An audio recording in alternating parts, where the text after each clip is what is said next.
Chia seeds.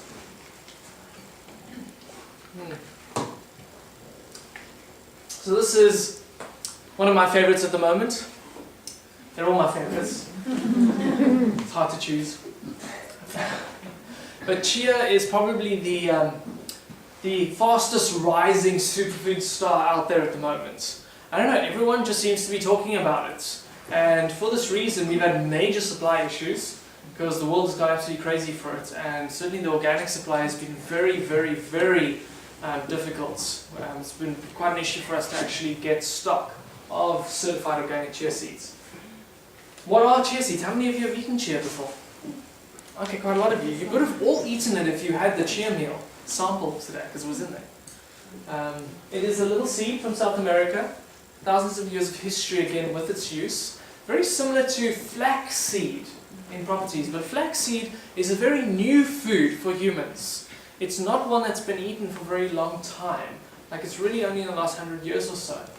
So I prefer the chia because it's got the history that comes with it. Okay, it also has the high omega-3 content. That's often why people recommend using the chia seeds. It has 2,000 milligrams of omega-3s per 10 grams. That's 20% by weight is omega-3 oils. That is the highest of any food that I've seen.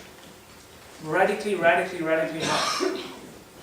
So you only need about 10 grams to get any of the omegas that you may need in a day. Again, no one really knows how many omegas you need in a day. It's still unquantified. So that's definitely a reason to add it in. Then we've also got minerals. As with all the other superfoods, chia is incredibly mineral rich. 6 times more calcium than milk, 3 times more iron, 15 times more magnesium than broccoli. For me, one of the key reasons to consume chia though is because of a gel that it releases. If you add water to dry chia seeds, you'll notice that it gets all gooey. So that's a gel, mucilaginous gel, that heals your digestive system. In the same way that aloe can heal your digestive system. If you've ever open a piece of aloe, see it's got that jelly inside? Similar kind of stuff. So if you have any digestive issues, whether it's constipation or gas or even more hectic stuff, get in chia seeds. I would put it as almost the first thing to add in for cleansing and detoxification, because that gel will heal your digestive system so that you can absorb more nutrients from your food. So it's one of the first things I'll put in someone's diet is chia seeds. If anyone's read a book called Born to Run, the tribe that they talk about there, one of their secrets, and these guys run a long way. I mean, they are some of the top ultra-distance runners in the world, and they reckon chia is one of their main foods to give them that kind of strength, because it also contains complete protein. And it contains a long-chain carbohydrate for sustained energy. So it's got the protein, it's got the omega-3, antioxidant fat, it's got the carb. It's a very complete food. So definitely not chia. Chia is also an amazing dieter's food. Because if you take 10 grams of chia, you can add up to 90 grams of water. So you end up with almost 100 grams of food. So you're eating like a good little bowl full.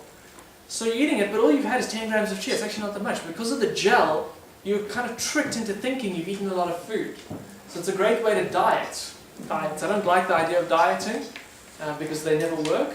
But for people who need to consume less calories, chia is a great way of doing it. Oh, there's so much I can talk about chia. Lots of stuff. Yeah, so we love eating chia as a chia porridge or chia meal. I'll get to the chia meal a little bit later. But you basically take chia, you add the water, it goes gel-like, and then you can add hemp milk to it and other superfoods and maybe some raisins and cinnamon and make a porridge, a breakfast porridge. You can also thicken smoothies with it. It's a really great way of adding in less sweet fruit into your smoothie to thicken it. You can also thicken desserts. Like we've started making things like raw nut cheesecakes, and we can use a lot less nuts because we use the chia seeds as a thickener. It's a really versatile food to add in. The recipe book's going to have a lot of chia stuff in it.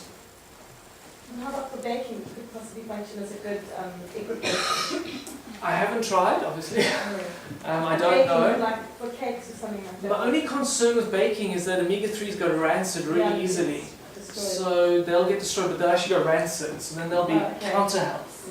Yeah. So you'd probably be better off with egg whites. Yeah, just because of that reason. Rancid oils are definitely not something you want in your diet. Okay, so that's chia. Moving on, what I love about chia too is you can grow it at home. I harvested my own chia this year. I've got a little bowl full of chia seeds from my own garden. Literally just take one of our bags of chia seeds. Now's a good time. Chuck it in a prepared bed somewhere, or even I just threw it in my garden in some bushes, and they all grew up into chia plants. And then I harvested the seeds. The sunny shady. It likes full sun. Remember the chat we had about the coconut oil with the chia? Yes. That's worth mentioning. Yes, absolutely. One of the ways in which to double, but up to 10 times increase your conversion of the omega-3 oil in the chia, which is ALA, into the omega-3 that your brain needs, which is DHA, is by adding coconut oil to the chia. Coconut oil is a saturated fat. So when you combine saturated with the omega-3, you increase your absorption rate of it. That's a great thing to remember. Thank you for that. Okay, moving right along. There's a lot to say about these things. It's a good thing you ate some before. Come on, move along.